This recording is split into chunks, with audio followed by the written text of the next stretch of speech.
Hello. So I was just YouTubing in the background whilst doing some work. We'll say that. I wasn't playing SimCity or anything like that. And you know, as is the case with YouTube adverts, they tend to be pretty terrible. And I've just had one that I've watched, which is Better Writing with Grammarly, the writing software program. Do you know some students use this? And anyway, it made me think maybe it'd be worth doing a quick review of the advert and of this software program, because I think it links quite well to some stuff. Basically, from a marketing perspective, it's pretty terrible. It's interesting that the whole website that they've got is awful. Their YouTube channel, go and check it out, Grammarly on YouTube. It's terrible, but you can look at fun things. You know, people in the office have gone whitewater rafting, for instance, this summer. What a lovely tech company it tends to be. And they're all there for us, selling their linguistic products, which have been created by experts in their bog standard Silicon Valley hipster office. Interestingly, this video, I'm going to hold it up and show you on my tablet, which probably won't be very clear, but hey-ho. You can go and watch it yourself if you like. It has 37.7 million views, which is pretty impressive. That's approximately 37.7 million more than I'm ever going to get, so it's easy for me to complain. And interestingly, the one with the annoying the annoying American man, rather than the annoying American woman, has 10 million views less for exactly the same advert. So I'm not quite sure what that says, but there could be a thesis in there somewhere. So let's have a look at Better Writing with Grammarly. Let's suppose that you're writing a really important email to a colleague. Now, my advice here, I'm just going to pause it as we go through this video. If you're writing a really important email to a colleague, or I don't know, maybe a cool hip lecturer, I think there are important things to remember that don't necessarily relate to the spelling of that email. I don't necessarily particularly care how the email is spelt. Just make sure you have a headline though. Put a headline in there, because there's nothing that I hate more than getting emails about a headline, because I don't know what they are. It could just be a spam bot, couldn't it, trying to sell me Viagra or stuff. I'm not sure I want to click on unsolicited emails about a headline. If your headline is in Chinese, in Mandarin characters, which I do get a lot of these, I'm not going to open it, because it might be a legitimate request for, you know, some assistance with a survey, but it might be the Chinese whatevers, hackers. I keep reading about Chinese hackers. So, you know, put a headline in there. Don't make the headline rude. Don't, you know, put in a load of red flags saying urgent, you have to reply to this straight away, because, you know, I've got a life. I'm doing stuff like this, you know, it takes valuable time educating the world of the internet, / playing SimCity / marking essays, what I was actually doing. You know, just keep the emails concise, keep them polite. Always make sure you sign off with a, you know, a best wishes or a kind regards, yours sincerely, whatever you want to put. You know, keep it a little bit formal, because let's bear in mind it's the whole student-teacher relationship. You know, we're not best buds. Don't put too many emojis in there, nothing like that.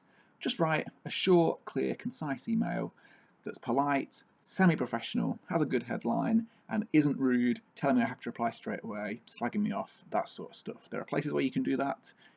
Email through work is not one of them.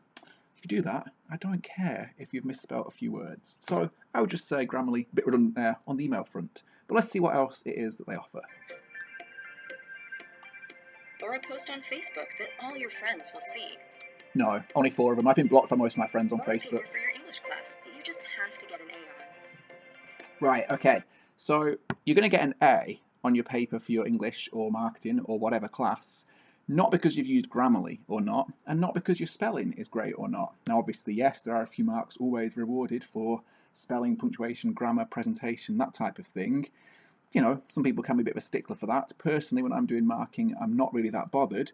The only thing that is important is that your work is clear and legible as it possibly can be. So if it's presented nicely, if it's got, you know, short paragraphs, lots of subheadings, that type of thing, if you're doing a report, or a nice central narrative that flows throughout the whole of an essay, then, you know, it makes my job easier, and it might just put me in a slightly better mood, and that subjectively might bring out, you know, a positive side when I'm marking things. And more importantly, it's probably going to get your arguments across more clearly.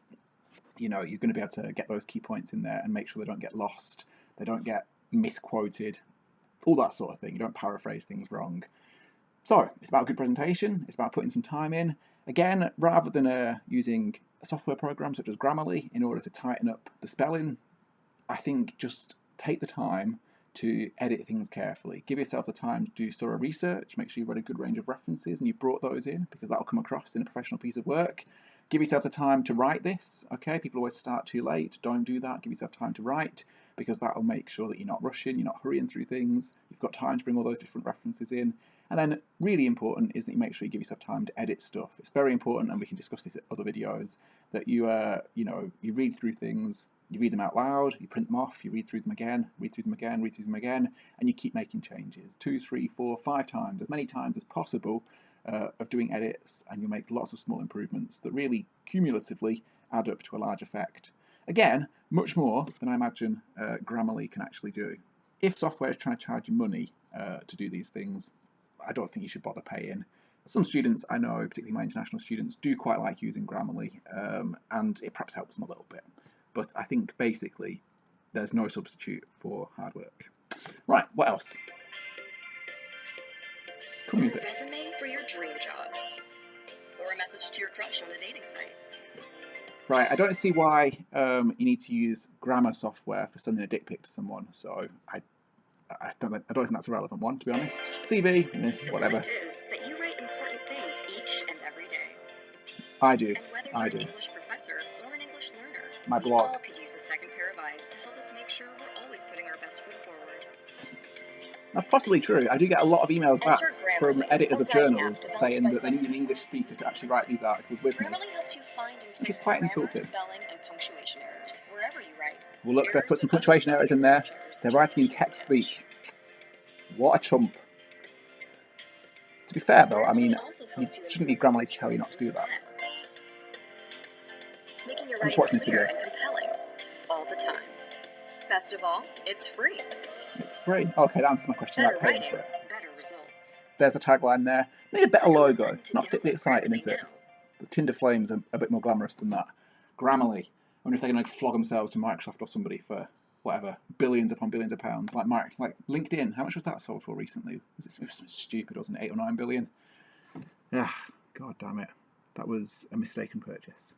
Right, so grammar software, in that case Grammarly, a bad advert from a marketing perspective. It wasn't particularly good. Maybe they haven't got much money. They really need Microsoft to buy them and bump up that marketing budget. But in general, my advice is if you're doing your dating profile, just get some good lighting, and take some nice pictures. Don't worry about the software. If you're doing your CV and sending it off to work in a summer job in whatever, Costa or something like that, best of luck doing that. Make it nice. You can go to the local university careers service though and get them to do a CV workshop with you. Very useful, very helpful, and I'd think that would be far more worthwhile. And then lastly, what were they saying? Oh yeah, social media, whatever. No one's on Facebook anymore anyway, are they? I'm assuming that's why no one likes my post anyway, because they've all moved on to Vine and Snapchat and stuff like that, which I'm too old to get with. I just, can't be asked. I did try and tweet for a while, but I slowly lost the will to live when I had no followers. I'm persevering with this one though, despite being similarly unpopular. I'm kind of used to it by now. It doesn't really matter. That's the one plus side of being old. Popularity. Yeah. Please like and subscribe. That was Grammarly. Bye.